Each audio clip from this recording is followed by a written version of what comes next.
வணக்கம்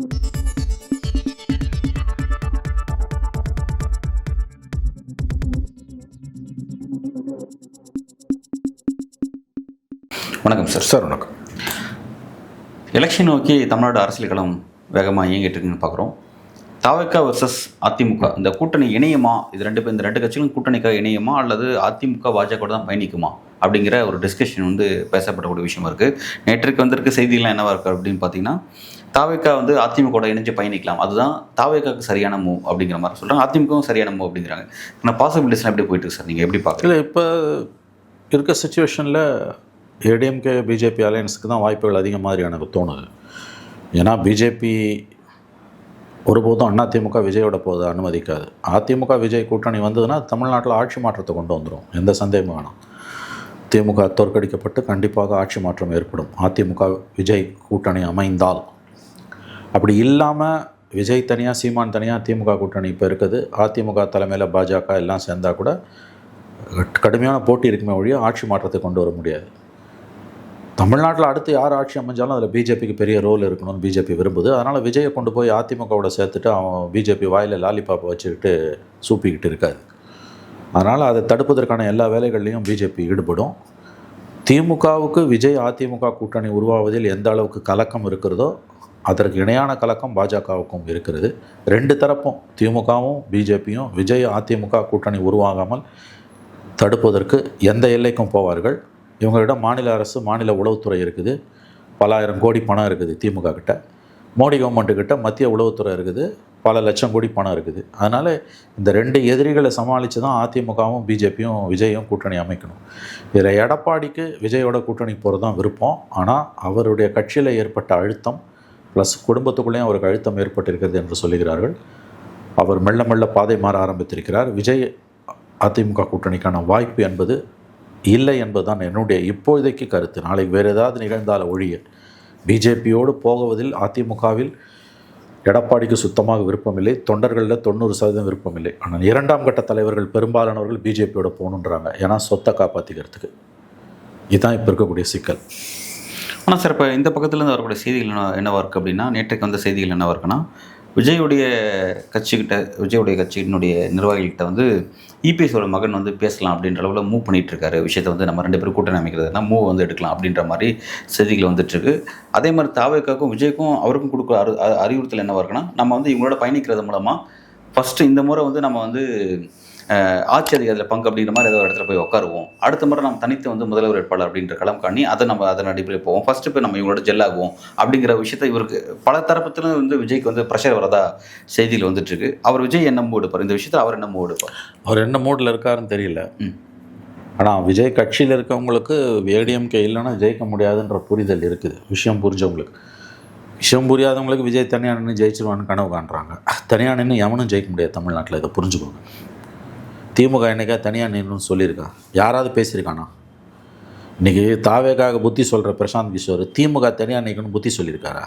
இது என்ன அயோக்கியத்தனமான வேலை? விஜய் தனியாக நிற்கணும்னு சொல்ல முதல்ல நீ யார்? நீ முதல்ல விஜய் கட்சியில் உறுப்பினராக இருக்கணும், இல்லை விஜய் கட்சிக்கு வியூக வகுப்பாளராக இருக்கணும். நீ ரெண்டுமே இல்லை. ஆனால் ஓப்பனாக சொல்கிறாரு அவர். அதை தாங்க கேட்குறேன். அப்போ நீ யார்? உனக்கு அதுக்கு என்ன சம்மந்தம்? சார், இந்த கேள்வி யாரோட அஜெண்டாவை நீ வந்து இங்கே பேசிகிட்டு இருக்க? அதான் சார். அப்படின்னா இந்த கேள்வி வந்து தாவேகாவுக்கு இருக்குல்ல, நம்ம கட்சியோட நிலைப்பாடு நான் சொல்கிறேன். ஆமாம், முதல் தடவை அறிக்கை கொடுத்தாங்க புசி ஆனந்த். அடுத்த நாள் தந்தி டிவிக்கு ஹரிஹரனுக்கு பேட்டி கொடுத்த அடுத்த நாள் கட்சியோட அதிகாரப்பூர்வ நிலைப்பாடு என்பது செய்தி தொடர்பாளர்கள் சொல்கிறது அல்லது தலைவர் சொல்லுவது தான், மற்றவர்கள் சொல்வது அல்லன்னு சொன்னாங்க. அடுத்த ஒரு புதிய தலைமுறைக்கு சொன்னார். அவ்வளோதான். ஒரு தடவை அவங்க ஸ்டேட்மெண்ட் கொடுத்தாங்க. ஒவ்வொரு தடவையும் கொடுக்கணும் அவசியம் கிடையாது. திமுக வாய்ஸாக தான் பிரசாந்த் கிஷோர் மேடையில் உட்காந்து பேசின்னு கிடக்கிறாரு. தாவேகா வந்து அதிமுகவோட போகக்கூடாதுன்னு. போனால் என்ன நடக்கும்னு அவருக்கு தெரியும். குறைஞ்சபட்ச அரசியல் அறிவு இருக்காமல் விஜய் தனியாக நிற்கணும்னு சொல்ல மாட்டான். அப்படி சொல்கிறான்னா அவன் வந்து திமுகவோட ஆளுன்னு அர்த்தம். புரிஞ்சுக்கோங்க. திமுக தனியாக நிற்கணும்னு எவனாவது பேசுகிறானா? இல்லை திமுக தான் தனியாக நிற்பன்னு என்னைக்கா சொல்லியிருக்கா? சொல்லாது. ஏன்னா திமுகவுக்கு தான் உயரம் தெரியும். தன்னுடைய உயரம் என்ன என்பது மற்ற எல்லாரையும் விட திமுகவுக்கு தெரியும். அவங்களோட மிகப்பெரிய பலம், அவருடைய பலம் என்னன்னா அவர்களுடைய பலவீனம் என்னவென்று அவர்களுக்கு தெரியும். அவருடைய உயரம் என்னவென்று அவர்களுக்கு தெரியும். ஜெயலலிதா ஒன்று தான் 2016 குட்டி கட்சிங்க, அதில் லெட்டர் பேட் பார்ட்டிஸை வச்சு ஜெயித்தவங்க. ஆல்மோஸ்ட் தனியாக நின்று ஜெயித்தவங்க. வேறு யார் ஜெயிச்சா? எம்ஜிஆர் விட லெஃப்ட்டு இடதுசாரியில் கூட வச்சுட்டு தான் ஜெயித்தார். 84 காங்கிரஸை கூட வச்சுட்டு ஜெயித்தார். 80 இடதுசாரிகளை கூட வச்சுட்டு ஜெயிச்சார். 76 இடதுசாரிகள் கூட குட்டி கட்சிகளில் 2 கம்யூனிஸ்டில் 1 கம்யூனிஸ்ட் வச்சு ஜெயிச்சார். திமுக எந்த காலத்துலேயும் தனியாக நின்று ஜெயிச்சதில்லை. 900 கட்சியோடு சேர்ந்து தான் திமுக ஜெயிச்சிருக்கு. யாருமே தனியாக நின்று ஜெயிக்க முடியாது. மோடியிலேருந்து ஸ்டாலின் வரைக்கும் யாருமே காஷ்மீர்லேருந்து கன்னியாகுமரி வரைக்கும் கூட்டணி வச்சு தான் ஜெயிக்க முடியும். இதில் போய் ஒருத்தன் புதுசாக கட்சி ஆரம்பித்து ஒரு வருஷம் தான் முடியுது. அடுத்த வருஷம் எலெக்ஷனுக்கு போகும்போது 2 வருஷம் தான் ஆயிருக்கும். தனியாக நிற்பான் ஜெயிப்பான். எவ்வளோ பெரிய ஒரு உள்நோக்கம் கொண்ட கெட்ட எண்ணம் கொண்ட மனிதராக பிரசாந்த் கிஷோர் இருப்பார் என்பதற்கு அது ஒரு உதாரணம். அந்த பிரசாந்த் கிஷோர் எதுக்கு சார் விஜய் நம்புறாரு? அவருக்கான ஸ்பேஸ் எதுக்கு அவர் கொடுக்குறாரு? அவர் தான் கேட்கணும். பிரசாந்த் கிஷோரை விஜய் விரும்பி அழைச்சாரா அல்லது வேற எவனாவது உள்ள சொருவனானான்னு தெரியல. பிரசாந்த் கிஷோர் மாதிரி ஆளை ஒரு தனிநபரால் அஃபோர்டு பண்ண முடியாது. இன்ஸ்டிடியூஷன்ஸ் தான் அஃபோர்டு பண்ண முடியும். பிரசாந்த் கிஷோர் வேலை செய்கிறது ஒரு தனிநபருக்கு வேலை செய்ய முடியாது. அவர் 250 கோடி 300 கோடி ஃபீஸ் அதை அவர் ஒயிட்டில் தான் வாங்குவார். இண்டிவிஜுவல்ஸால் பிரசாந்த் கிஷோரை அஃபோர்டு பண்ண முடியாது. இன்ஸ்டிடியூஷன்ஸ் தான் அஃபோர்டு பண்ண முடியும். திமுக, பிஜேபி, ஜெகனோட கட்சி, மம்தா பானர்ஜி, இந்த மாதிரி இன்ஸ்டிடியூஷன்ஸ், பொலிட்டிக்கல் பார்ட்டிஸ், பல ஆயிரம் கோடி ரூபாய் சொத்துக்களை வைத்திருக்கக்கூடிய நிறுவன கட்சிகள் தான் அதை செய்ய முடியும். தனிநபர்கள் செய்ய முடியாது. அந்த மேடையில் ஏறி அவர் பேசுகிறாருன்னா யார் சொல்லி போனார்? இப்படியே விஜய் மேலே இருக்க காதலெல்லாம் அவர் போயிருக்கான்றது அபத்தமானது. போனது முக்கியம் இல்லை, போயிட்டு என்ன பேசினார் அதுதான் முக்கியம். அவர் முழுக்க விஜயுடைய அரசியலுக்கு எதிராக அவர் கருத்து பேசுறாரு அப்படின்னா அப்புறம் எப்படி அந்த அளவுக்கு அவருக்கான ஸ்பேஸ் அந்த கட்சிக்குள்ள கிடைக்குது? எப்படி அவர் அந்த இடத்த விஜய் நம்புறாரு? இந்த மாதிரியான கேள்விகள்லாம் ஆட்டோமேட்டிக்காக யானைக்கும் அடிசா இருக்கும். விஜய் எப்படி அவரை நம்புறாருன்றதெல்லாம் எனக்கு தேவையில்லாத விஷயம்.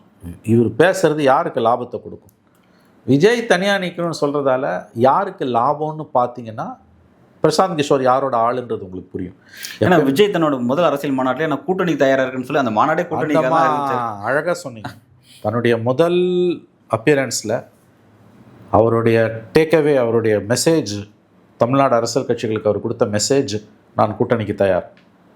அப்படி இருக்கும்போது நீ அதிமுக கூட போவேன்னா தனியாக நிற்ப ஜெயிப்பேன்னா என்ன ஒரு கிரிமினல் புத்திங்க இது. தனியார்னா எவனுமே ஜெயிக்க முடியாதுங்க. அப்புறம் எப்படிங்க விஜய் ஜெயிப்பார்? 75 வருஷ கட்சி திமுக, அது தனியார்னா மண்ணை கவ்வும். எடப்பாடி தனியார்னா மண்ணை கவ்வார். விஜய் மட்டும் ஜெயிச்சுட்டு வரேன். இந்த யோசனையெல்லாம் சொல்கிறவங்களோட நோக்கத்தை ஒத்து பாருங்கள். ஆனால் இந்த யோசனை சொன்ன பிரசாந்த் கிஷோர் தான் விஜய்க்கு 15-20% வாக்கு இருக்குன்னு சொன்னார். அவர் சொன்னதுக்கப்புறம் அதை தான் நான் சொல்ல வரேங்க. அந்த முரண்பாடுகளின் மூட்டையாக இருக்கார். அந்த 15-20%ன்னு சொல்லிட்டு இன்னொரு பக்கம் தனியாக ஆட்சியை பிடிக்கும். ஏட்டா தனியாக ஆட்சியை பிடிக்கணும்னா 40% கிராஸ் பண்ணணும். 16 திமுக கூட்டணிக்கும் அதிமுகவுக்குமான வித்தியாசம் 1%. திமுக கூட்டணி, திமுக காங்கிரஸ் குட்டி கட்சிகள் கூட்டணி 40%, ஜெயலலிதாக்கு 41.5%. அந்த 1.5% மக்கள் நல கூட்டணி. ஜெயிக்கிறதுக்கு நீ 40% கிராஸ் பண்ணணும். ஆட்சி அமைக்கிறதுக்கு ஓரளவாக ஜெயிக்கிறதுக்கு 30% கிராஸ் பண்ணணும். ஆட்சி அமைக்கிறது 40% கிராஸ் பண்ணணும். அவர் தான் சொல்கிறாரு 15-20%. இன்னொரு பக்கம் தனியாக நின்று ஆட்சி அமைப்பார். எவ்வளோ பெரிய ஒரு மோசடி பேர் வழி பிரசாந்த் கிஷோர்.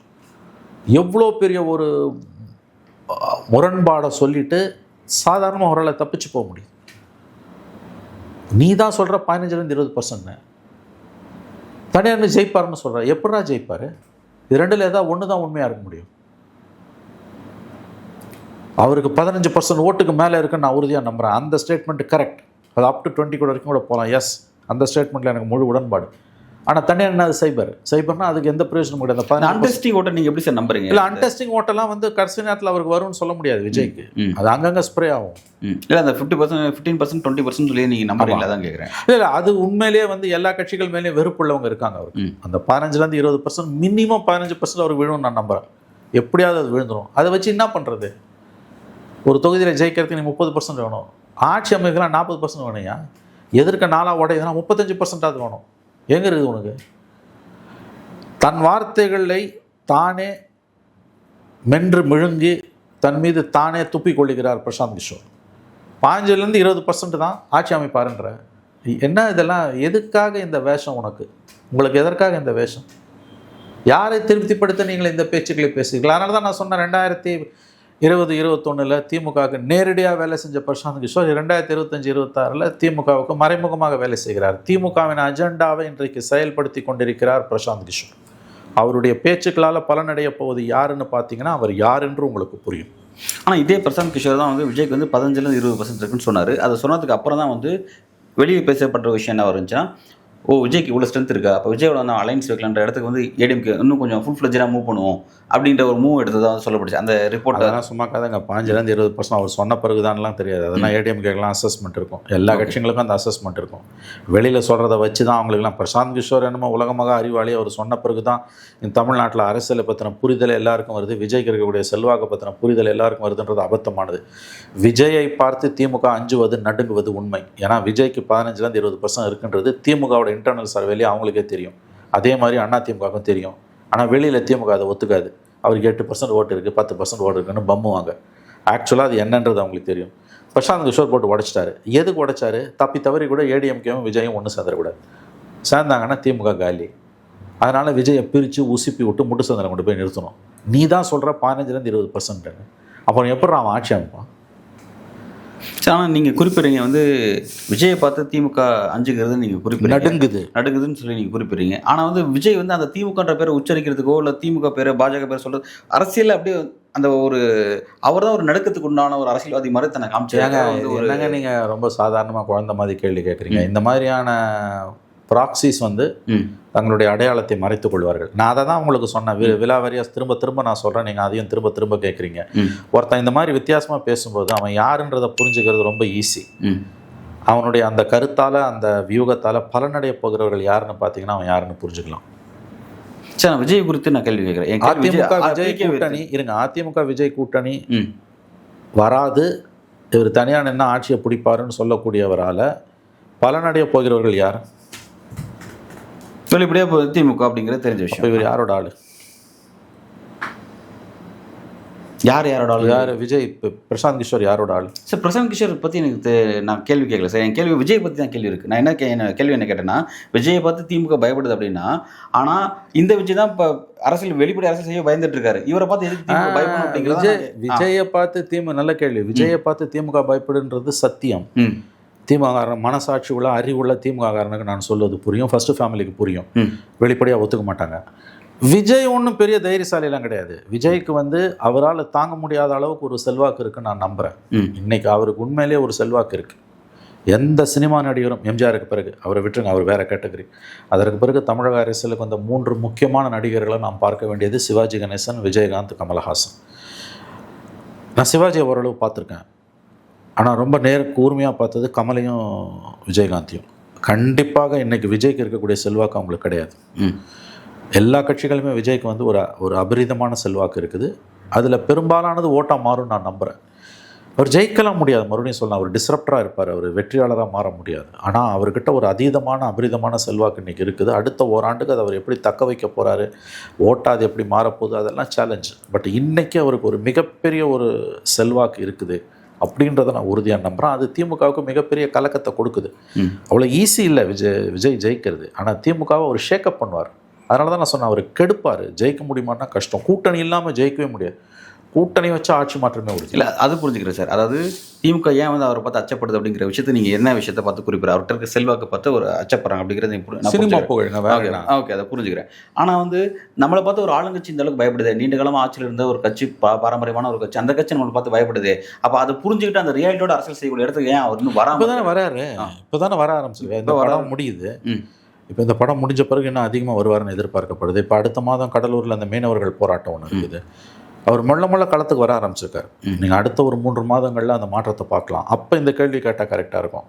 இப்போ அடுத்த அந்த மீனவர் போராட்டத்தை கையில் எடுக்கும்போது அந்த மாவட்டத்தில் எப்படிப்பட்ட கூட்டம் கூடுது, அவர் என்ன அரசியல் பண்ண போகிறாரு, இதெல்லாம் நம்ம கவனிக்கணும். இல்லை சார், இப்போ தமிழக அரசியல் காலம் பரபரப்பாக இல்லையா? இப்போ ஒன்றிய அரசு இல்லைங்க, அந்த பரபரப்பெல்லாம் இன்னும் வரலங்க, இன்னும் நாள் இருக்குது சார். கல்விக்கான ஃபண்டை கட் பண்ணதாக இருக்கட்டும், மும்மொழி விஷயமா இருக்கட்டும், கல்வி சார்ந்த சீரியஸான பிரச்சனை போயிட்டு இருக்கு. இது பற்றியெல்லாம் வந்து ஒரு போயிட்டே இருக்கு. அது வந்து இப்போ நேற்று பெரியாரை பற்றி சொன்னோன்னா ஒரு ஸ்டேட்மெண்ட் கொடுத்துட்டாரு. இன்னும் நிறைய மக்கள் பிரச்சனைகளுக்காக அவர் இறங்கி போராடணும், அதுலெல்லாம் மாற்று கருத்து இல்லை. ஆனால் எல்லா பிரச்சனைக்கும் நீங்கள் அவர்கிட்ட போய் தீர்வு கட்டு நிற்க முடியாது. உக்ரைன் பிரச்சனைக்கு அவர் சார், இது ட்ரம்புக்கும் மஸ்குக்குமான பிரச்சனை இல்லை. விஜயோட கருத்து இது விஜய்க்கான டிஃபர்மேஷன் கருத்தை மாதிரி நீங்கள் சொல்கிறீங்க. நான் கேட்குறேன்னா, நீங்கள் பாதிக்கப்பட்டு தமிழ்நாடு பாதிக்கப்பட்ட பிரச்சனை நான் பேசுகிறேன். எல்லா பிரச்சனைக்குமான அவர் சிலதுக்கு பேசுகிறாரு, சிலதுக்கு பேசலை. மொல்லமாக பேச ஆரம்பிச்சிருக்காரு நான் பார்க்குறேன். அந்த படம் ஒன்று, அதை கடைசியாக ஒரு படம் நடிச்சிட்ருக்காராம். அது முடித்த பிறகு அவருடைய பார்வை அதிகமாக திரும்புன்றது தான் என்னுடைய எண்ணம். அவரோட பாணியில் ஒரு ஸ்டைல் இருக்குது, அவருக்குன்னு ஒரு ஸ்டைல் இருக்குது. அவர் ஃபுல் டைமராக இன்னும் இறங்கி வந்த பிறகு தான் நீங்கள் இத்தனை கேள்வியை கேட்க முடியும். இன்றைக்கி வந்து அவர் அஃப்கோர்ஸ் இந்த மும்மொழி திட்டம் என்இபி பற்றிலாம் ஏதோ பேரளவுக்கு அறிக்கை கொடுத்தாரே தவிர அதை தாண்டி கீழே இறங்கி வரல. அவர் இறங்கி வந்து போராடுறது திமுகவே விரும்பாதுங்க. ஏன்னா இவங்க லைம் லைட் அங்கே போயிடுங்க. பெரியாரை பற்றி நேற்று காலையில் நிர்மலா சீதாராமன் பார்லிமெண்ட்டில் வழக்கம் போல் ஸ்டேட்மெண்ட் இது அது வரிஞ்சு கட்டிட்டு நேற்று நைட்டு பூரா டிவியில் உட்காந்து பேசினானுங்க. விஜய் கிட்டேருந்தும் ஒரு ஸ்டேட்மெண்ட் வருது. அது யூஸ்வலாக 10-1-11. நாளைக்கு மும்மொழி கொள்கை இப்போ டீலிமிட்டேஷனை பற்றி அவர் கீழே இறங்கி பேச ஆரம்பித்தார்னா அதை திமுகவே ரசிக்காது. ஏன்னு கேட்டிங்கன்னா ஊடக வெளிச்சம் அங்கே போய் நிற்கும். அவர் இன்னமும் தன்னோட பலத்தை அவருக்கு தான் பலம் நான் எப்படி அவரை அவதானிக்கிறேன்னா அசஸ் பண்ணுறேன் எடை போடுறேன்னா அவருக்கு தன்னோட பலம் தெரியுது. ஆனால் அவரால் தாங்க முடியாத அளவுக்கு அவருக்கு வந்து ஒரு செல்வாக்கு இருக்கிறதா தான் நான் பார்க்குறேன். அவரால் அதை சரியாக சேனலைஸ் பண்ண முடியல. இப்போ உதாரணத்துக்கு போன வாரம் ஆல் பார்ட்டி மீட்டிங் நடந்தது டீலிமிட்டேஷன். புஷி ஆனதுக்கு போல விஜய் போயிருந்தால் என்ன இருக்கும்? ஒட்டுமொத்த கேமராவும் விஜய் பக்கம் இருக்கும். ஸ்டாலின் பக்கம் கூட இருந்திருக்காது, உதயநிதி பக்கம் கூட இருந்திருக்காது. இதை சொன்னால் கோவம் வரும் அவங்களுக்கு திமுக. உண்மை இது. அவர் கஞ்சி குடிக்க போகிறாருன்னா எதுக்கு சாயங்காலம் 5 மணிலேருந்து எல்லாரும் லைவ் போடுறோம்? இல்லை நான் வந்து அவருக்கு 2% ஓட்டு தான் இருக்குது, அவர் ஒன்றுமே இல்லைன்னு பேசக்கூடிய திமுக நண்பர்கள் திமுகவுக்கு பூஜா தூக்கக்கூடியவர்களை பார்த்து கேட்பது அதுதான் அவங்க நிலைப்பாடு. உண்மைன்னா ஏன்டா காலைல 10 மணிக்கு அவர் வந்து அவங்க கட்சியில் வந்து ஒரு கொடியை ஏற்றுறாருன்னா 6 மணிலேருந்து ஏன்டா வந்து லைவ் போடுறீங்க? எல்லா டிவியும் அவர் பின்னால் ஓடுறீங்க. அவருக்கு தான் 2% இருக்குல்ல. அப்போ தெர் இஸ் சம் இன்ஃப்ளூயன்ஸ். அது இவங்களை வந்து பாதிப்பை ஏற்படுத்துது திமுகவுக்கு. அதில் இன்னுங்களோட அதீதமான பாதிப்பு கவலைக்கு காரணம் விஜய் மேலும் மேலும் விஸ்வரூபம் எடுக்கும்போது போட்டி விஜய்க்கும் உதய்க்கும் மாறுது, உதயநிதிக்கும். அதை இவங்களால் தாங்க முடியல. ஏன்னு கேட்டிங்கன்னா ஸ்டாலினுக்கும் விஜய்க்கும் அல்லது கலைஞர் இருந்தார்னா கலைஞருக்கும் விஜய்னா யாரும் இன்றைக்கி அது பெருசாக எடுத்துக்க போகிறது கிடையாது. உதயநிதி ஸ்டாலின் இன்னமும் அந்த அளவுக்கு வளரல, அரசியலில் வளரல. அவர் வந்து சினிமாலையும் ஒன்றும் பெரிய ஸ்டார் கிடையாது. இன்றைக்கி விஜய் வந்து சினிமாவில் சாதிச்சுட்டு தன்னுடைய கரியரோட பீக்கில் இருந்துட்டு கீழே இறங்கும்போது ஆட்டோமேட்டிக்காக களம் வந்து விஜய்க்கும் உதயநிதிக்கும்னு மாறும்போது திமுகவால் அதை தாங்க முடியல. அவங்க வந்து அதனால தான் வந்து விஜயை பார்த்து அவங்களுக்கு இவ்வளோ ஒரு நடுக்கம் இருக்குன்னு நான் நம்புகிறேன். விஜய்க்கு தன்னோட பலம் என்னன்னு ஓரளவு புரிதல் இருக்குது. ஆனால் அவரால் தாங்க முடியாத அளவுக்கு சக்தி இருக்குது. அவர் வந்து இப்போ ஏன் ப்ரெஸ் மீட் பண்ணலன்னா ப்ரெஸ் மீட் பண்ணால் லடிச்சார்ஜ் நடக்கும் அப்படின்றார். அவ்வளோ பேர் வந்து குவிவான் அப்படின்னு. இது என்ன கதையாக இருக்குது? அப்போ எவ்வளோ நாளைக்கு நீ பார்க்காம இருப்ப இல்லையா? ஆல் பார்ட்டி மீட்டிங்கே ஒரு ஆண்டவனால் கொடுக்கப்பட்ட ஒரு வாய்ப்பு, இயற்கையால் கொடுக்கப்பட்ட ஒரு வாய்ப்பு. புஷிக்கு பதிலாக புஷி ஆனதுக்கு பதிலாக விஜய் போயிருந்தார். 2 பேர் கலந்துக்கலாம். ஏன் விஜயும் புஷியுமே போயிருந்தாங்கன்னு வச்சுக்கோங்க. ஒட்டுமொத்த மீடியாவும் யார்கிட்ட நின்று இருக்கும் அன்றைக்கி சொல்லுங்களேன். நான் கேட்குறேன். விஜய் வராரு நான் செக்ரட்டேரியட்டுக்கு, ஒட்டுமொத்த மீடியாவும் எங்கே நின்று இருக்கும்? அங்கே விஜய் போயிருந்தாருன்னா ஒட்டுமொத்த கவனமும் அங்கே போயிருக்கும் உங்களுக்கு. அப்போ அந்த ஆப்பர்ச்சுனிட்டிஸ் அவர் கையில் எடுக்க மறுக்கிறார் இப்போதைக்கு. மேபி அவர் வெயிட் பண்ணலாம், இன்னும் ஒரு 3 மாதங்கள் கழித்து இந்த மாதிரி பிரச்சனைகள் வரும்போது அவர் கையில் எடுக்கிறாருன்னா அது இன்னும் இவங்களுக்கு நெருக்கடியை தான் கொடுக்கும். நீங்கள் கேட்டிங்கல்ல மொழி கொள்கை என்இபி இதெல்லாம் வந்து ஏன் அவர் பேசலைன்னு. அவர் பேசாமல் இருக்கிறது திமுகவுக்கு நல்லது. பேசினா அவங்க அதை ரசிக்க மாட்டாங்க. அவங்க ரசிக்க மாட்டாங்க எனக்கு தெரியுது சார்.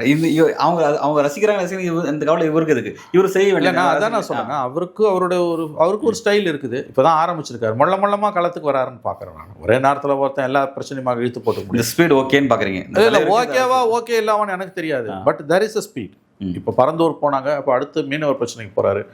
மொல்லமாக ஒரு காயை நகர்த்துறாருன்னு எனக்கு தோணுது. Slow start is better. ஒரு விதத்தில் பார்த்தீங்கன்னா திமுகவுக்கு இது நல்லது. அவர் ஸ்லோவாக இருக்குது. நத்தை வேகத்தில் விஜய் நகர்வது திமுகவுக்கு நல்லது. அப்படி தான் நான் பார்க்குறேன். நல்லது சார். இப்போ இடையில வந்து இப்போ விஜய்க்கும் அதிமுக கூட்டணி அந்த டிஸ்கஷன் வரும்பொழுது வந்து அதிமுகவுடைய பலவீனத்தை பயன்படுத்திக்கிட்டு விஜய் வச்ச டிமாண்ட் வந்து ஒரு பெரிய டிமாண்ட் இருக்குது. அந்த டிமாண்டை வந்து இவ்வளோ டிமாண்ட் நம்மகிட்ட வைக்கிறாரு, இதுக்கு பேசாமல் பாஜகவே பெட்டர் அப்படின்ற இடத்துல அதிமுக யோசிச்சதா சில செய்திகள் இல்லை அந்த மாதிரியான அபத்தமான கருத்துக்கள். முதல்ல இது எதுவுமே அதிகாரப்பூர்வ கருத்து இல்லை. எந்த கட்டத்துலேயும் அதிமுகவில் எடப்பாடி பழனிசாமியும் 90% தொண்டர்களும் பிஜேபியை விட விஜயை தான் விரும்புவாங்க. ஏன்னா பிஜேபியோட போகிறதுன்றது தற்கொலைன்னு அவங்களுக்கு தெரியுது. சுத்தமாக மைனாரிட்டிஸ் விட்டு வெளியில் போயிடும். இன்றைக்கி அதிமுகக்குள்ளே பிஜேபி கூட்டணி விரும்புறது யாருன்னா எடப்பாடி கவர்மெண்ட்டில் கொள்ளை அடித்து ஆயிரக்கணக்கான கோடி சொத்து சேர்த்து வைத்திருப்பவர்கள் மட்டும்தான் விரும்புகிறாங்க. உண்மையான அதிமுக தொண்டன் கண்டிப்பாக பிஜேபி கூட்டணி விரும்பலை. அது ஒரு மதவாத கட்சி, பெரும்பான்மை மதவாத கட்சி. அது தமிழ்நாட்டுக்கு நல்லதில்லை, அது கேடு. சிறுபான்மையின மக்களுக்கு எதிரான கட்சி. அந்த கட்சி நமக்கு வேணாம் அப்படின்னு உண்மையாக 90% அதிமுக தொண்டன் விரும்புகிறான். ஏன்னா அடிப்படையில் ஒரு அதிமுக தொண்டன் வந்து ஒரு செக்யுலர் பர்சன். அதனால் அவங்களுக்கு சத்தியமாக பிஜேபியோட போகிறதுல எந்த விருப்பமும் கிடையாது. பட் அவங்களோட நிர்பந்தம் தலைமைக்கு இருக்கக்கூடிய அழுத்தங்கள் காரணமாக அவங்க பிஜேபியோட போகக்கூடிய சூழல் வரலாம். ஒரு சாய்ஸ் வந்ததுன்னா விஜயா பிஜேபியான்னு சாய்ஸ் வந்ததுன்னா சத்தியமாக எடப்பாடியும் அந்த தொண்டர்களும் விஜய் தான் தேர்ந்தெடுப்பாங்களே ஒழிய ஒருபோதும் பிஜேபி தேர்ந்தெடுக்க மாட்டாங்க. தமிழ்நாட்டில் பெரும்பாலான கட்சிகளுக்கு எப்படி பிஜேபி மீது ஒரு வெறுப்பு இருக்கிறதோ அதே வெறுப்பு அதிமுக சராசரி அதிமுக தொண்டர்களுக்கும் 90% அதிமுக தொண்டர்களுக்கும் இருக்கிறது என்பது தான் உண்மை. அது அடிப்படையில் ஒரு மதசார்பற்ற கட்சி, மறந்துடாதீங்க. இல்லை சார், விஜய் அதிமுக அரசியல் எதை நோக்கி பயணிக்குது, தேர்தல் கூட்டணி எப்படி அமைதுங்கிறத பொறுத்திருந்து பார்ப்போம். நன்றி. நன்றி சார்.